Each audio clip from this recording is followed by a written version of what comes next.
ammattilainen kysyy kysymyksiä, jotta hän voi käydä taustalla ajatustyötä siitä, että miten voi auttaa asiakasta. Ja myyjien niin kuin Suomessa myynti ei nähdä asiakkaan auttamisena. Me autetaan, me tehdään ihmisten elämästä parempaa. Ja sehän on sitä, mitä se pitäisi olla. Me autetaan henkilöitä ajatusprosesseissa, me autetaan liiketoimintaprosessien tehostamisessa. Me ollaan niin kuin, käytännössä myynti pitäisi olla melkein sellaista niin kuin lisäarvoa tuovaa konsultointia jo ennen kuin se homma. Sitten mennään siihen, että miten päättäjät ajattelee myynti, moni niin kuin asiantuntijatyö, mitä vaan ajatustyössä teet, niin loppujen lopuksi kaikki päätyy kumminkin siihen. Arvon kuulija, tervetuloa Ajatustyöläisen asialla podcastiin. Tämä podcast on sinulle, joka haluat pysyä ajan hermolla ajatustyön uusimmista tuulista ja kehittää työtapoja, johtamista ja kulttuuria, jotka tukevat laadukasta ja tuottavaa ajatustyötä. Olen Satama Lifein toimitusjohtaja Antti Kvantta ja toivotan sinulle turvallista ja antoisaa matkaa.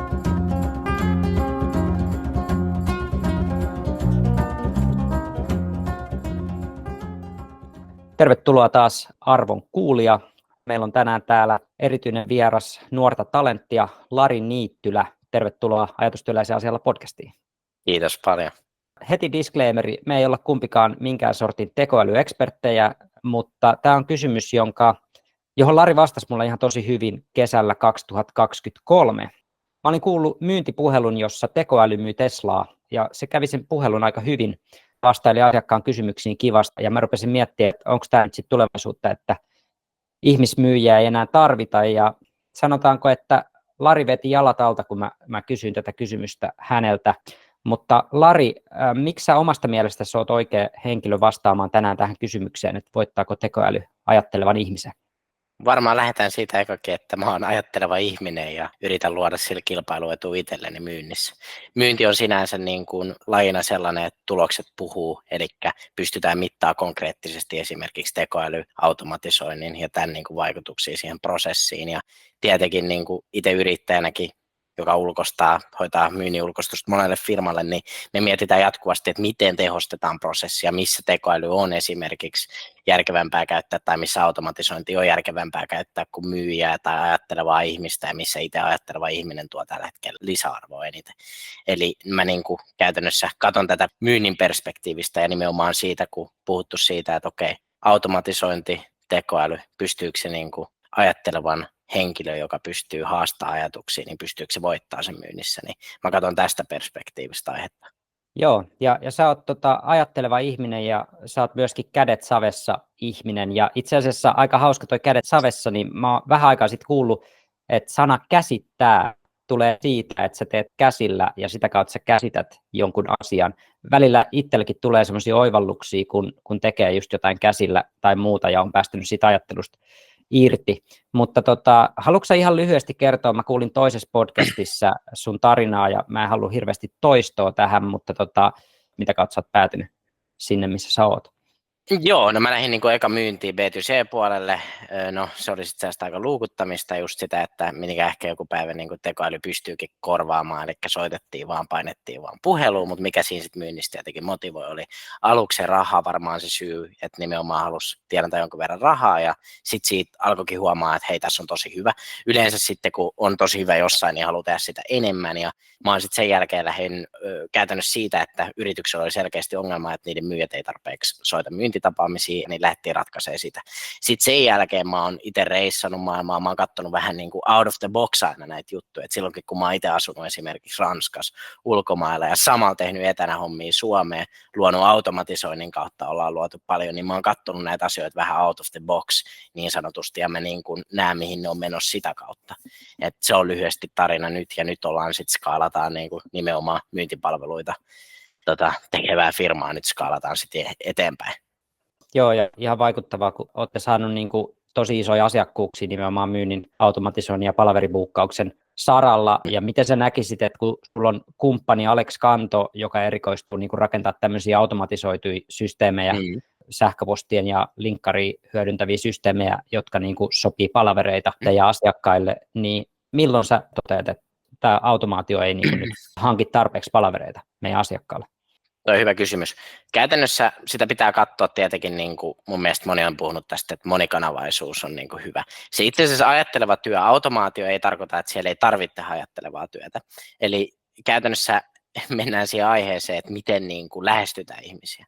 Et me ratkaistaan vaikka yrityksille tiettyjä ongelmia myynnin parissa, mutta erilaisilla B2B SaaS-firmoilla versus vaikka B2B-henkilöstökonsultointifirmoilla on hyvin erilaisia niin kuin ongelmia he myynnin alkupäässä. Toinen saattaa olla marketissa, mitä ei ole niin kuin olemassa vielä käytännössä, lähdetään luomaan markettia tyhjästä, ja toinen saattaa olla marketissa, joka on tosi crowded niin sanotusti, eli siellä on kova kilpailu, ongelma on ihan eri. Niin me käytännössä ensimmäinen pitää ymmärtää, ketä me lähestytään, ja se prosessi pitää jo ennen niin kuin aloittaa, ennen kuin mietitään sitä, että hei, millä kanavalla lähdetään lähestyä. Eli tärkein on niin kuin eka miettiä sitä, että hei, mitä ongelmia me ratkaistaan kohderyhmällä, ketä me lähdetään lähestyä, ja sitten vasta lähdetään miettimään sitä kanavia. No, missä vaiheessa sitten, kun mietitään, että me personoidaan viestejä, ihan sama mikä kanava, on se e-mail, on se linkkari, on se soittaminen, niin me personoidaan viestejä. Ainoa ero, että e-mail on siinä on automaatioaste tietenkin kovempi kuin automaatio vie sen viestin personoituna perille kyllä, mutta soittamisessa sitten se on soitetaan. Niin käytännössä miten sitä niin kuin verrataan, että ei se on turha miettiä liikaa, että hei, mitä kanavaa mä lähden käyttää, vaan nimenomaan tehdä suoraan monikanavainen prosessi. Ihan sama, välillä se on eka 2 sähköpostia, sitten puhelin. Välillä se on eka puhelin 3 kertaa, sitten sähköposti. Ja enemmänkin kannattaa ehkä miettiä se, että missä, niin kuin on, nyt, missä on se niin kuin crowded mesta lähestyä. Eli mitä enemmän kilpailua siinä on, niin se vaikeampi sitä henkilöä on saada siellä kiinni. Eli jos se henkilö saa 1000 kylmäsähköpostia, niin vaikka se sun kylmäsähköposti olisi miten personoitu, niin sä et voi varmistaa, että se päätyy perille.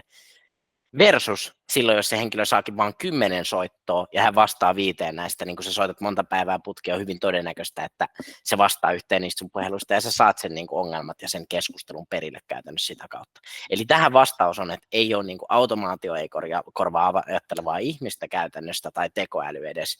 Ja sitten toinen prosessi on nimenomaan se, että tehdään sitä lähestymistä monikanavaisesti sitten, kun se on ajateltu. Meidän turha miettiä.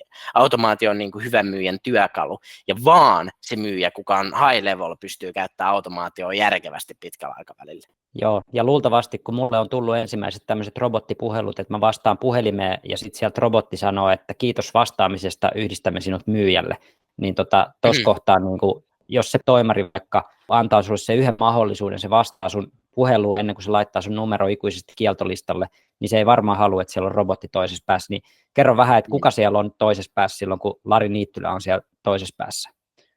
No mähän vaihan hattua aina välillä, mutta sanotaan, että silloin kun siellä on minä, niin ensinnäkin eka asia, mitä mä teen, kun toimari vastaa puhelimeen, mä kuuntelen, että millainen äänensävy silloin. Eli mä eka kuuntelen sitä, että hei, onko se energinen kaveri, onko se ehkä vähän allapäin. Ja sitten, mitä mä teen, mä matchaan sitä äänensävyä vähän niin kuin korkeammalla energialla kuin se itse henkilö. Eli jos siellä on tosi energinen kaveri, niin mun pitää olla tosi energinen. Jos siellä on kaveri, joka ei ole niin energinen, niin mun on turha olla ihan hyppiä seinille ja olla uskomattoman energinen puhelimessa, koska se tulee niin kuin aiheuttaa se henkilö, että ensinnäkin henkilöt tykkää keskustella, tykkää ostaa henkilöitä, jotka on hieman heidän kaltaisia. Se on se ensimmäinen juttu. Ja sitten toinen juttu on, kun henkilö vastaa puhelimeen, niin me ollaan tietysti tyylisessä patternissa, eli me ymmärretään se, että okei, tämä on tuntematon numero. Se ensimmäinen reaktio on skeptinen, okei, kukahan täällä on, vastaan, okei, no mä vastaan. Nyt mä vastaan puhelimeen, mä kuulen, että sieltä soittaa, okei, nyt mä tajusin, että sieltä soittaa myyjä.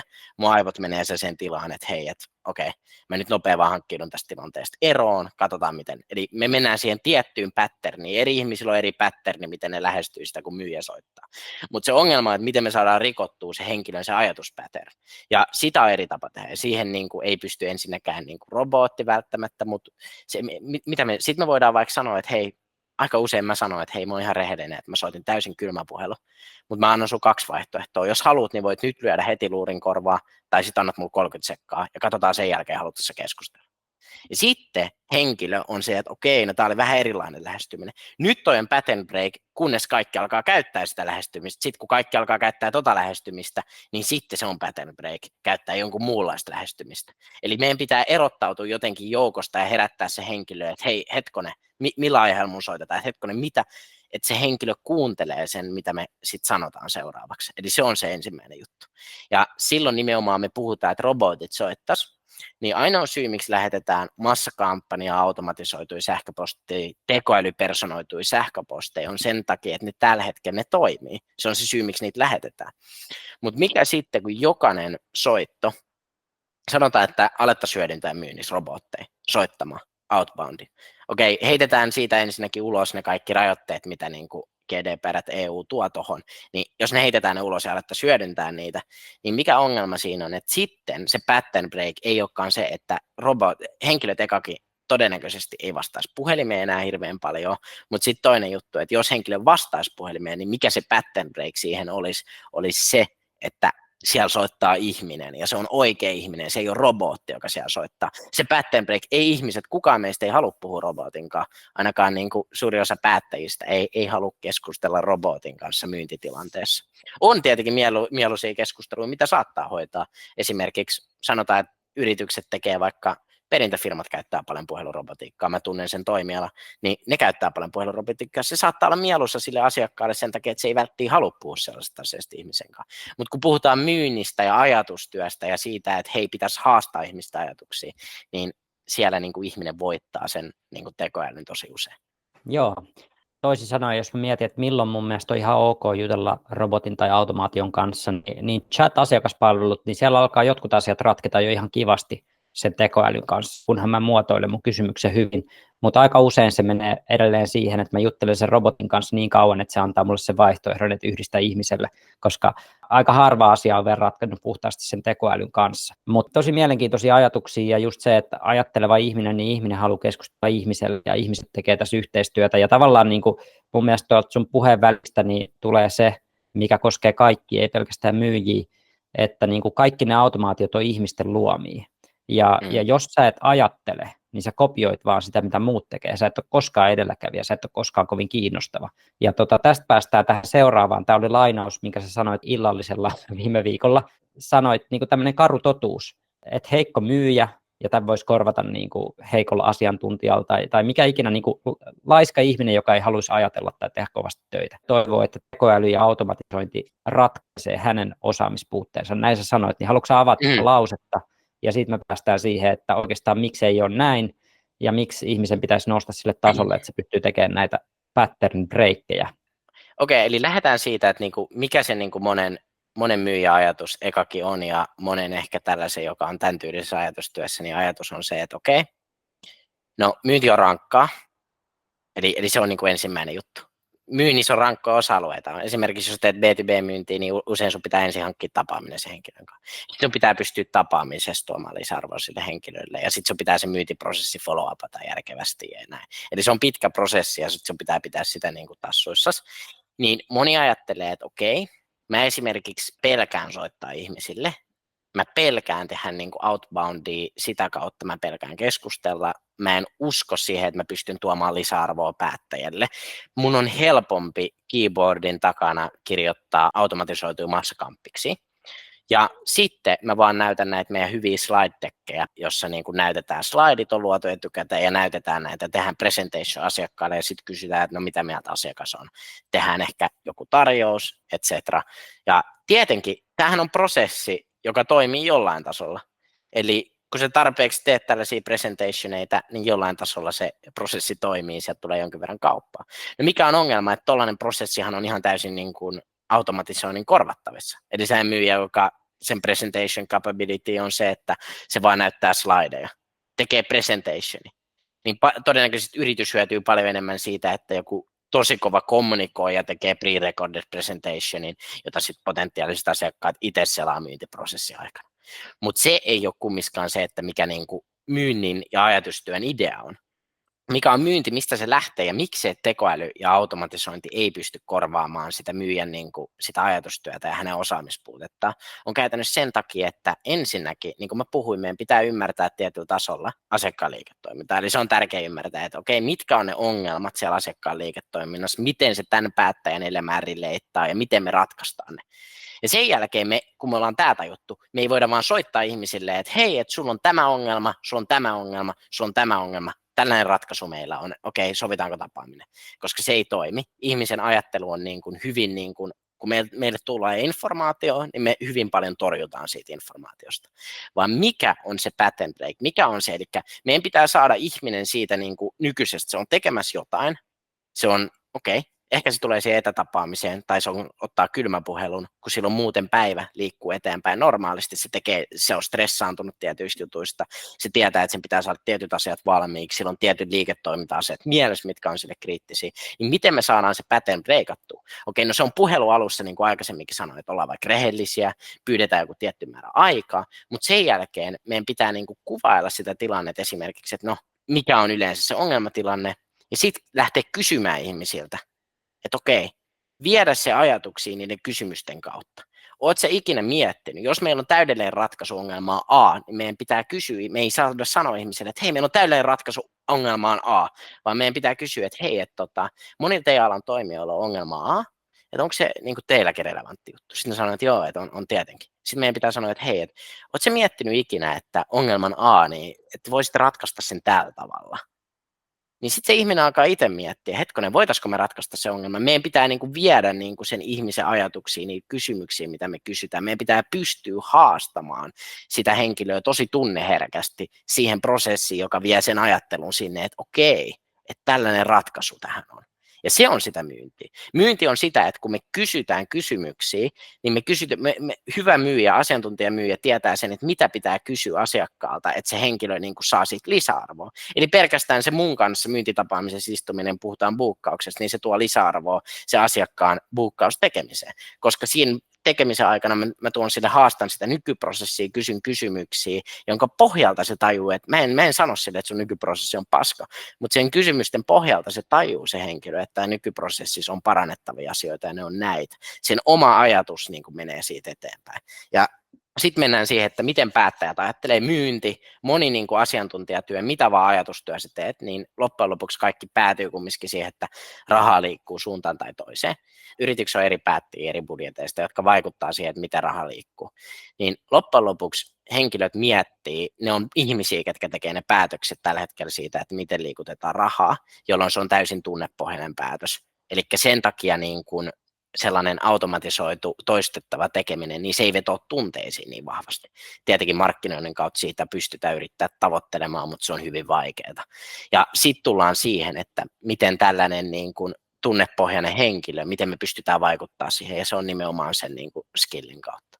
Niin kuin mun mielestä meidän pitäisi niin kuin kehittää enemmän myyntitaitoja ja niitä konkreettisia taitoja, koska silloin kun henkilöillä on se nimenomaan ymmärrys siitä, että mitä se myynti on, myynti on kumminkin pitkälti asiakkaan kuuntelua, kysymysten kysymystä, ongelmien tunnistamista, auttaa sitä asiakasta ymmärtää, että tämä on ongelma ja luoda tarvetta sitä kautta ja sitten tarjota ratkaisuja. Eli myynti ei ole mitään hirveän monimutkaista, jossa pitää tehdä, että 10 kosketuspistettä luodaan ja sitten se data on CRM:ssä oikein, slide deckit hiottu, vaan paljon tärkeämpi on, että se myyjä, joka toteuttaa sitä prosessia, toteuttaa sitä automaatioprosessia, ymmärtäisi ne myynnin perustat ja mun mielestä ne on niin kuin aika usein vähän hukassa meillä Suomessa, että miten niin kuin me pelätään kylmäsoittamista, me pelätään myyntiä, me ei arvosteta sitä, että me ollaan tuhoavalla tasolla niin kuin siellä puolella.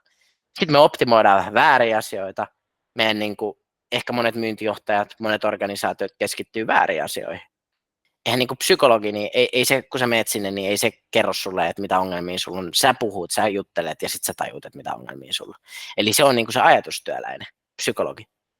Mutta se kysyy kysymyksiä, ei se auta sua, ei se ala kertoa sulle, että hei, että tämä, vaan se on niinku iso osa niinku ammattilaisten tekemistä on sitä, että se kuuntelee. Ja myyjä Suomessa ei kuuntele eikä ymmärrä, eli se on se niinku ongelma. Eli jos me ei kuunnella eikä ymmärretä, me ei päästä eteenpäin.